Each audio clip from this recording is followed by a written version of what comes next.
नमस्कार, स्वागत है आपका एबी स्टार न्यूज में। आपके साथ मैं हूं शुभम सिंह। खबरों की शुरुआत करेंगे अहम खबरों के साथ। केंद्र सरकार के किसान कानून के खिलाफ पंजाब और हरियाणा से बड़ी संख्या में किसान दिल्ली आ रहे हैं। आंदोलनकारी किसानों को दिल्ली में घुसने से रोकने के लिए पुलिस जुट गई है। इसके लिए दिल्ली की सीमाओं को किसानों के लिए सील कर दिया गया है। इसी के साथ किसान आंदोलन की वजह से दिल्ली में मेट्रो सेवा पर भी आंशिक असर पड़ा है। पड़ोसी राज्यों से आने वाले मेट्रो रूट पर दोपहर 2 बजे तक मेट्रो सेवा बंद रहेगी। इस अवधि के दौरान दिल्ली के 12 मेट्रो स्टेशन से लोगों के बाहर निकलने पर भी प्रतिबंध रहेगा।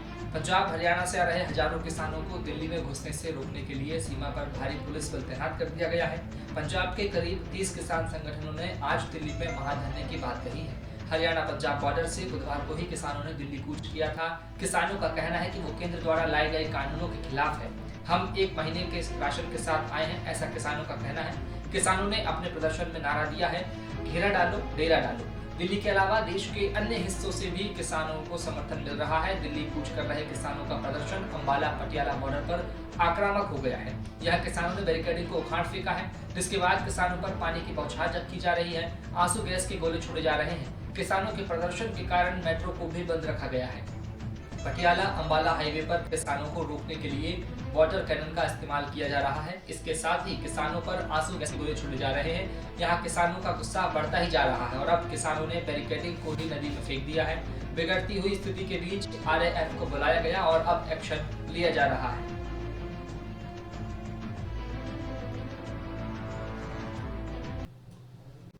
और आगे बढ़ेंगे, बात करेंगे महाराष्ट्र की राजधानी मुंबई में आज से ठीक 12 साल पहले हुए आतंकी हमले की 26/11 की। पाकिस्तान से आए 10 आतंकियों ने साल 2008 में आज के दिन मुंबई को गोलीबारी और बम धमाकों से दहला दिया था। 26 नवंबर 2008 की वो रात थी जब आतंकी हमले में करीब 160 लोगों की जान गई थी, जबकि 300 से ज्यादा लोग घायल हो गए थे। 3 दिनों तक चले इस हमले के दौरान सुरक्षा बलों ने 9 आतंकियों को मार गिराया था और एक आतंकी अजमल आमिर कसाब को जिंदा पकड़ लिया था, जिसे नवंबर 2012 में पुणे में फांसी दे दी गई थी। मुंबई हमलों की छानबीन के बाद यह पता चला कि लश्कर-ए-तैयबा के 10 आतंकी समुद्र के रास्ते मुंबई में दाखिल हुए थे। बताया जाता है कि सभी आतंकी 26 नवंबर को रात के करीब 8 बजे कोलाबा के पास कप परेड मछली बाजार पर उतरे थे और वहां से 4 ग्रुपों में बैठकर टैक्सी के अलग अलग स्थानों पर चले गए थे। इस दौरान कुछ मछुआरों को इस बात का शक हुआ था और उन्होंने पुलिस को इस बात की जानकारी दी थी, लेकिन स्थानीय पुलिस ने इस बात पर ध्यान नहीं दिया। 26 नवंबर को करीब रात 9 बजे छत्रपति शिवाजी टर्मिनल पर गोलीबारी की खबर सामने आई। रेलवे स्टेशन पर 2 आतंकियों ने AK-47 से अंधाधुंध फायरिंग की और करीब 15 मिनट में ही 52 लोगों को मौत के घाट उतार दिया, जबकि करीब 109 लोग घायल हो गए थे। इसके बाद आतंकियों ने दक्षिणी मुंबई का लियोपोल्ड कैफे, बोरीबंदर विले पार्ले, ताज होटल, ओबेरॉय ट्राइडेंट होटल और नरीमन हाउस में हमला कर दिया। हमले के वक्त लियोपोल्ड कैफे में कई विदेशी नागरिकों समेत 1800 से ज्यादा मेहमान शामिल थे, जबकि ताज में 450 और ओबेरॉय में 380 लोग मौजूद थे। आतंकियों ने ताज और ओबेरॉय होटल के अलावा यहूदियों के मुख्य केंद्र नरीमन पॉइंट को कब्जे में ले लिया था और कई लोगों को बंधक बनाकर रखा था। 3 दिनों की जंग के बाद सुरक्षा बलों को सफलता हमले के बाद मिली थी और हमले के बाद rapid action force, RPF, marine commando और नेशनल सिक्योरिटी गार्ड यानी SNSG कमांडो ने मोर्चा संभाला, लेकिन आतंकियों का खात्मा करने में सुरक्षा बलों को 3 दिन का वक्त लग गया। इस दौरान लाइव मीडिया कवरेज के कारण भी ज्यादा नुकसान हुआ, क्योंकि आतंकवादियों को टेलीविजन पर पल पल की जानकारी मिल रही थी कि कहां क्या हो रहा है। इस दौरान आतंकियों ने कई जगह धमाके किए, आग लगाई और फायरिंग करके बंधकों को मौत के घाट उतार दिया। करीब 60 घंटे की लड़ाई के बाद सुरक्षा बलों ने 9 आतंकियों को मार गिराया, जबकि अजमल आमिर कसाब को जिंदा पकड़ा है। सुरक्षा बलों ने अजमल आमिर कसाब को 27 नवंबर को गिरफ्तार किया था, जिसने पुलिस हिरासत में गुनाह कबूल किया है। इसके बाद ऑर्थर रोड जेल को कसाब का ट्रायल के लिए चुना गया और उज्जवल निकम सरकारी वकील बनाए गए, जबकि विशेष अदालत ने अंजलि बागमारे को कसाब का वकील नियुक्त किया। कसाब को 312 मामलों में आरोपी बनाया गया है। वहीं 2010 में मई में कोर्ट ने कसाब को दोषी ठहराया और उसे विशेष अदालत ने मौत की सजा सुनाई थी। तो ऐसे में मुंबई में 26 नवंबर 2008 के दिन आतंकवादियों ने हमला किया था और आज उस आतंकवादियों के हमले की 12वीं बरसी है। मुंबई पुलिस ने हमले में शहीद सुरक्षा कर्मियों को श्रद्धांजलि देने के लिए एक कार्यक्रम का आयोजन किया। हालांकि महामारी की वजह से इस कार्यक्रम में सीमित संख्या में ही लोग शामिल किए गया है। मुंबई हमले में मारे गए जवानों को केंद्रीय मंत्री अमित शाह ने श्रद्धांजलि दी है। वहीं महाराष्ट्र में भी राज्यपाल और राज्य के CM उद्धव ठाकरे ने श्रद्धांजलि दी और नमन किया है। और अब बात करेंगे देश में कोरोना के कहर की। बीते 24 घंटे में कोरोना के 44,000 से अधिक मामले सामने आए हैं। भारत में लगातार 19वें दिन कोरोना के 50,000 से कम नए मामले सामने आए हैं। देश में पिछले 24 घंटे में 44,480 नए संक्रमित मरीज मिलने के बाद हड़कंप मचा हुआ है। वहीं 524 लोग कोरोना से जिंदगी की जंग हार गए हैं। अब कोरोना से ठीक होने वाले लोगों की संख्या कम आ रही है। बीते दिन 36,367 मरीज कोरोना से ठीक हुए हैं। कोरोना मामले बढ़ने की यह संख्या दुनिया में अमेरिका और ब्राजील के बाद सबसे ज्यादा है। वहीं मौत की संख्या दुनिया में 7वें स्थान पर है। स्वास्थ्य मंत्रालय के ताजा आंकड़ों के मुताबिक भारत में कोरोना के कुल मामले बढ़कर 92,66,000 हो गए हैं। इनमें से अब तक 1,35,223 लोगों को अपनी जान गंवानी पड़ी है। कुल एक्टिव केस बढ़कर 4,52,000 पर आ गए हैं। पिछले 24 घंटे में एक्टिव केस की संख्या 7,598 बढ़ गई है। अब तक कुल 86,79,000 लोग कोरोना को मात देकर ठीक हो चुके हैं। पिछले 24 घंटे की बात करें तो 36,367 मरीज कोरोना से ठीक हुए हैं। 26 राज्यों और केंद्र शासित प्रदेशों में एक्टिव केस 20,000 से कम है और 9 राज्यों और केंद्र शासित प्रदेशों में एक्टिव केस 20,000 से ज्यादा है। भारतीय चिकित्सा अनुसंधान परिषद यानी कि ICMR के मुताबिक देश में 25 नवंबर तक कोरोना वायरस के लिए कुल 13 करोड़ 55 लाख सैंपल टेस्ट किए गए, जिनमें से 10 लाख सैंपल कल टेस्ट किए गए थे। पॉजिटिविटी रेट 7% है। महाराष्ट्र, कर्नाटक, केरल, आंध्र प्रदेश और तमिलनाडु में कोरोना वायरस के एक्टिव केस और मृत्यु दर और रिकवरी रेट का प्रतिशत सबसे ज्यादा है। राहत की बात यह है कि मृत्यु दर और एक्टिव केस में रेट में लगातार गिरावट दर्ज की जा रही है। इसके साथ ही साथ भारत में रिकवरी रेट भी लगातार बढ़ते जा रहा है। फिलहाल देश में कोरोना से मृत्यु दर 1.46% है, जबकि रिकवरी रेट 93.72%, एक्टिव केस 5% से भी कम है। सबसे ज्यादा एक्टिव केस महाराष्ट्र में है। एक्टिव केस मामले में दुनिया में भारत का 7वां स्थान है। कोरोना संक्रमितों की संख्या के हिसाब से भारत दुनिया का दूसरा सबसे प्रभावित देश है, जहां रिकवरी रेट में दुनिया में सबसे ज्यादा भारत में हुई है। तो वहीं मौत के मामले में अमेरिका और ब्राजील के बाद भारत का नाम आता है। आगे बढ़ेंगे, बात करेंगे। आज संविधान दिवस भी है और संविधान दिवस को लेकर तमाम तैयारियां की जा रही है। इस बीच पीएम मोदी ने भी युवा संवाद किया है। बीजेपी युवा मोर्चा कार्यकर्ताओं को संबोधित किया है, क्योंकि 26 नवंबर को हर साल भारत में संविधान दिवस मनाया जाता है। इसी दिन को राष्ट्रीय कानून दिवस के रूप में भी जाना जाता है। यह दिन भारत में संविधान को अपनाने की याद दिलाता है। इस दिन 1949 में भारत की संविधान सभा ने औपचारिक रूप से भारत के संविधान को अपनाया, जो कि 26 जनवरी 1950 को लागू हुआ। 26 नवंबर को भारत की संविधान सभा ने भारत के संविधान को अपनाया, जो कि 1950 से लागू हुआ। 19 नवंबर 2015 को सामाजिक न्याय और अधिकारिता मंत्रालय ने नागरिकों के बीच संविधान मूल्यों को बढ़ावा देने के लिए भारत सरकार द्वारा हर साल 26 नवंबर को संविधान दिवस के रूप में मनाने के निर्णय को अधिसूचित किया है। डॉक्टर BR अम्बेडकर एक प्रसिद्ध समाज सुधारक थे, एक राजनीतिज्ञ थे और न्यायविद भी थे। उन्हें भारतीय संविधान का जनक भी कहा जाता है। उन्हें 29 अगस्त 1947 को संविधान मसौदा समिति के अध्यक्ष के रूप में नियुक्त किया गया था। वह भारतीय संविधान का मसौदा तैयार करने वाले व्यक्ति थे और वर्ष 2015 में अम्बेडकर की 125वीं जयंती थी। भारत के संविधान दिवस का उद्देश्य भारतीय संविधान और इसके वास्तुकार डॉक्टर BR अम्बेडकर के महत्व के बारे में जागरूकता लाना है। इस दिन के बारे में घोषणा 11 अक्टूबर 2015 को प्रधानमंत्री मोदी द्वारा मुंबई में स्टैच्यू ऑफ इक्वलिटी के आधारशिला को रखते हुए की गई थी। संविधान भारत सरकार के लिखित सिद्धांतों और उदाहरणों का एक समूह है, जो कि मूलभूत राजनीतिक सिद्धांतों, प्रक्रियाओं, अधिकारों, निर्देश सिद्धांतों, प्रतिबंधों और सरकार और देश के नागरिकों के कर्तव्यों को पूरा करता है। भारत को एक संप्रभु, धर्मनिरपेक्ष, समाजवादी और लोकतांत्रिक गणराज्य घोषित करता है और अपने नागरिकों की समानता, स्वतंत्रता और न्याय का आश्वासन संविधान देता है। और बात करेंगे तमिलनाडु पुडुचेरी से टकराए तूफान निवार की। चक्रवाती तूफान निवार की आगमन के बाद तमिलनाडु पुडुचेरी के तट से टकराया है। इस दौरान बहुत तेज हवाएं चली। मौसम विभाग के मुताबिक चक्रवाती तूफान निवार के समुद्र तट से टकराने की प्रक्रिया शुरू होने से पहले ही तेज हवाओं के साथ बारिश का सिलसिला जारी था। जिस वक्त तूफान ने समुद्र तट को पार किया, उस वक्त हवा की रफ्तार अत्यधिक तेज थी। मौसम विभाग ने कहा है कि जानकारी देते हुए निवार चक्रवाती तूफान ने बेहद विकराल रूप धारण कर लिया है। वीडियो के तेज हवाओं का मंजर साफ नजर देखा जा सकता है और इसमें मौसम विभाग ने पूर्वानुमान में बताया था कि तूफान की गति 120 से 130 किलोमीटर प्रति घंटा रहेगी, जो कि बढ़कर 145 किलोमीटर प्रति घंटा हो सकती है। तूफान निवार के मद्देनजर बुधवार को ही तमिलनाडु, पुडुचेरी दोनों ही की प्रदेशों के 1 लाख से अधिक लोगों को सुरक्षित स्थानों पर भेज दिया गया था। चक्रवात के प्रभाव से चेन्नई और आसपास क्षेत्रों में लगातार बारिश हुई और निचले स्थानों में जलजमाव हो गया।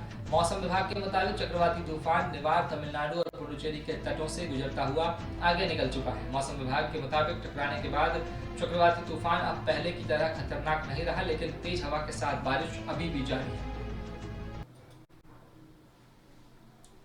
तो गृहमंत्री हरियाणा के गृहमंत्री अनिल विज की बात करेंगे। अनिल विज ने एक बार फिर से अंबाला की जनता को करोड़ों रुपए की सौगात दी है। अनिल विज ने आज अंबाला में लगभग 4 विकास कार्यों का उद्घाटन किया है, जिसमें सबसे अहम अंबाला को गंदगी से मुक्ति दिलाने वाले सॉलिड वेस्ट मैनेजमेंट प्लांट का उद्घाटन रहा है। वहीं अंबाला की जनता को खुली नालियों से छुटकारा दिलवाने के काम का भी आज विज ने शुभारंभ किया। इस मौके पर विज ने कांग्रेस पर भी तंज कसा और कहा कि 2008 में लगाया गया solid waste management plant Congress की गलत नीतियों की वजह से नहीं चल पाया था। अंबाला के नारायणगढ़ कस्बे के नजदीक स्थित पटरी गांव में 2008 में सॉलिड वेस्ट मैनेजमेंट प्लांट लगाया गया था, लेकिन 12 साल बीत जाने के बाद अब उस प्लांट में सिर्फ और सिर्फ जर्जर हो चुके शेड ही बचे हैं। लेकिन अंबाला में विकास की बाढ़ लाने वाले हरियाणा के गृहमंत्री अनिल विज ने अंबाला को साफ और स्वच्छ बनाने के लिए आखिरकार इस सॉलिड वेस्ट मैनेजमेंट प्लांट को चालू करवा दिया है। अब आज विज ने खुद इस प्लांट को बटन दबाकर चालू किया ताकि अंबाला को अब कूड़े से निजात मिल सके। इस मौके पर अंबाला नगर निगम के प्रशासनिक अधिकारियों ने विज को प्लांट की जानकारी दी।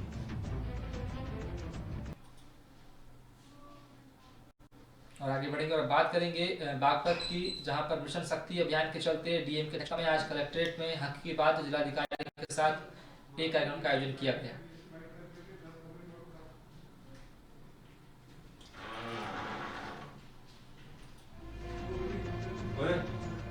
आगे बढ़ेंगे, बात करेंगे मिशन शक्ति की, जहां पर बागपत में बैठक हुई। बैठक के जरिए महिलाओं और बेटियों पर बढ़ते अपराधों पर लगाम लगाने के लिए तमाम जनपदों में कार्यक्रम का आयोजन किया गया। इस वेबिनार के माध्यम से 200 से अधिक महिलाओं ने व बेटियों ने हिस्सा लिया। दरअसल आपको बता दें कि प्रदेश में मिशन शक्ति अभियान चल रहा है, जिसके चलते महिलाओं और बेटियों पर बढ़ते अपराधों पर लगाम लगाने के लिए तमाम जनपदों में कार्यक्रम का आयोजन किया जा रहा है। महिलाओं को जागरूक भी किया जा रहा है, जिसके चलते जनपद बागपत में आज डीएम शकुंतला गौतम की अध्यक्षता में कलेक्ट्रेट सभागार में कार्यक्रम का आयोजन किया गया, जिसमें बालिकाओं द्वारा संवाद करके यौन हिंसा, लैंगिक असमानता, घरेलू हिंसा व दहेज हिंसा आदि के संबंध में संवाद किया गया। वहीं जिला प्रशासन की तरफ से आयोजित कार्यक्रम में हक की बात जिलाधिकारी के साथ कार्यक्रम का उद्देश्य महिलाओं का समाज की मुख्य धारा में लाने के लिए आयोजित किया गया, ताकि महिलाओं के अंदर आत्मविश्वास बना रहे। एवं डीएम ने कहा कि एक शिक्षित बेटी 2 कुलों की रोशन करती है। इस बीच में इसलिए बेटियों को अच्छे संस्कार दे और शिक्षा दे, ताकि अच्छे राष्ट्र का निर्माण हो सके और घर परिवार में खुशहाली हो। डीएम ने कहा कि समाज में फैली विभिन्न प्रकार की कुरीतियों को समाप्त करना होगा, जिसके लिए महिलाओं को जो समस्या हो उसे अपनी आवाज़ उठानी होगी और आगे बढ़ना होगा और अपनी आवाज़ को दबाकर नहीं रखना चाहिए। आज जो है मिशन शक्ति अभियान के तहत हक की बात जिलाधिकारी के साथ जो है 3:30 बजे से लेकर 5:30 बजे तक वेबिनार के माध्यम से जो है संवाद किया गया है, जिसमें 200 लगभग महिलाएं से संवाद किया गया है। जो अधिक बात आई वो घरेलू हिंसा की और दहेज उत्पीड़न के सर्वाधिक जो है वो मामले आए हैं, उनको जो है लिपिबद्ध किया गया है और उनको लिपिबद्ध करके इन मामलों को अलग से हेल्पडेस्क के माध्यम से इनको टेकअप करके इन पर कार्रवाई कराई जाएगी। 7 मामले जो है विधिक सेवा प्राधिकरण है उनको रेफर किए जा रहे हैं कि उनके माध्यम से इनका निस्तारण कराया जाएगा। 181 के माध्यम से जो है निस्तारण कराया जाएगा इन मामलों को। और 4 मामले, एक मुजफ्फरनगर, एक सोनीपत, एक जो है दिल्ली का और एक गाजियाबाद के 4 प्रकरण ऐसे आए हैं जिनमें जो है उनके पति के द्वारा, सास के द्वारा मारपीट करने, ज़्यादा उनका उत्पीड़न करने, घरेलू हिंसा करने के मामले। उन मामलों में वो जो महिला है वो रहने वाली बागपत जनपद की, इनके मामलों को यहाँ दर्ज करके और इनमें कार्रवाई की जाएगी। पहले चूंकि महिला जो बात की गई है कि एक बार उनको बुला लिया जाए और काउंसलिंग की जाए, चाहे उनके पति हो या सास हो, उनको बुलाकर एक बार बुलाकर उनसे काउंसलिंग की जाएगी, अन्यथा उनके इसके बाद जो है उनके जो वैधानिक उसमें कार्रवाई की जाएगी। तो ये सारे मामले हक की बात जिलाधिकारी के साथ आज जो है संवाद में जो प्रकरण आए हैं उनमें पूरी गुणवत्तापूर्ण मामलों का निस्तारण किया जाएगा। मैं बात करेंगे बरेली की, जहां पर पॉस्को एक्ट के तहत मामला दर्ज किया गया था, उसकी सुनवाई हुई है और सजा भी आरोपी को मिली है। महिला शक्तिकरण अभियान के तहत पॉस्को कोर्ट तृतीय द्वारा उम्र कैद की सजा सुनाई गई थी। बीते वर्ष 2016 में बरेली के देवरनिया थाना क्षेत्र के गांव में इसके अपराध को किया गया था। रिश्ते को कलंकित करने वाला यह मामला बरेली के देवरन्या थाना क्षेत्र की बात है, जहां पर बीती 16 जून साल 2016 को रिश्ते के भाई ने अपनी 3.5 साल की मासूम बहन के साथ दुष्कर्म की घटना को अंजाम दिया था। पीड़ित मासूम के पिता ने आरोपी भतीजे के खिलाफ मुकदमा दर्ज करवाया था, जिसमें महिला शक्तिकरण अभियान के तहत त्वरित कार्रवाई करते हुए 6 गवाहों को पेश किया गया था। एडीजीसी हरेंद्र सिंह राठौर की सशक्त पैरवी के चलते आरोपी को आज आजीवन कारावास की सजा सुनाई गई है।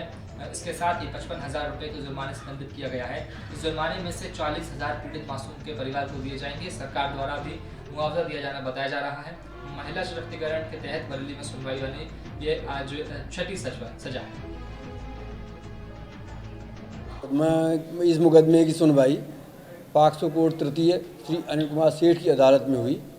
हमारे एडीजीसी श्री हरेंद्र सिंह राठौर द्वारा इसकी सशक्त पैरवी की गई और महिला सशक्तिकरण अभियान के अंतर्गत इस केस को वरीयता देते हुए इसमें जल्द से जल्द इसकी सुनवाई कराते हुए इसमें सज़ा कराई गई है। और ये हमारे न्यायालय में महिला सशक्तिकरण अभियान 17 से लागू होने के बाद की ये 6ठी सज़ा है। इस केस में कुल 6 गवाहों को परीक्षित कराया गया। इसमें वादी मुकदमा, पीड़िता व वादी की माँ, आईओ, एफआईआर लेखक व विवेचक, एफआईआर लेखक व डॉक्टर को परीक्षित कराया गया है।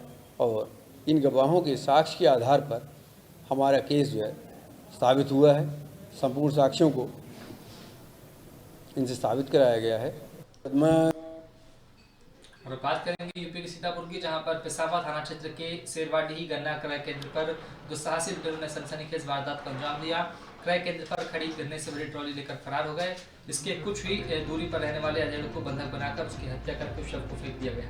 सुबह ट्रॉली को तलाश करते वक्त अधेड़ का शव कुछ ही दूरी पर पड़ा मिला। सूचना पाकर एसपी, सीओ, मिस्ट्रिक समेत कई थानों का फोर्स मौके पर पहुंचा। इस वारदात की तलाशी के लिए पुलिस की 5 टीमें गठित की गई।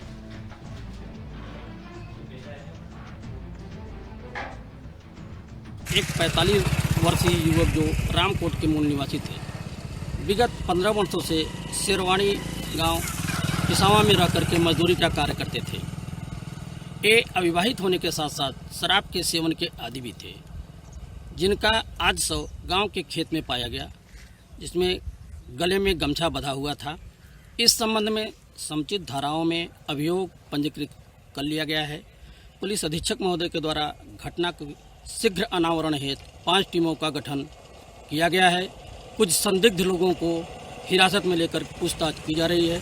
घटना का शीघ्र अनावरण किया जाएगा। एक 45 वर्ष। और इसी के साथ फिलहाल इतना ही। मिस्टर न्यूज़ पर खबरों का सिलसिला लगातार जारी है।